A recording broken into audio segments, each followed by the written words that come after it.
Welcome to Penrose Learning, where we make understanding easy. You begin by opening the shop right after spawning or during hero selection. This saves time. Once done, switch the filter to the roaming or support category so only roaming equipment appears. Make sure you actually selected a support hero, otherwise those items won't fit your build choices. They can be wasted gold. You want to buy items that match your early game intentions. Engage, protect, or provide vision. Act now. Pick the first roam piece that aligns with your team plan and gold. Next, you compare available roaming items by reading their auras and active skills. This explains how they help fights and lane control.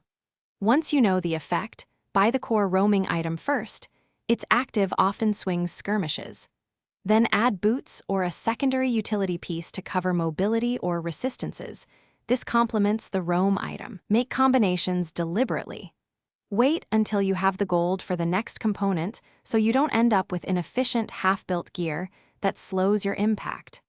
Finally, timing matters. Activate your roaming item in early skirmishes to secure kills or peel for carries. Do not hoard actives until it's too late. As the match shifts to late game, assess whether the roaming item still benefits team fights. If not, replace it with a situational item. If you encounter problems, actives not triggering, wrong icons, or delays, check cooldown timers, network latency, and confirm the item is equipped. If needed, sell and rebuy the correct piece to fix the bug quickly. Thanks for watching. If this was helpful, leave a like and consider subscribing. See you next time.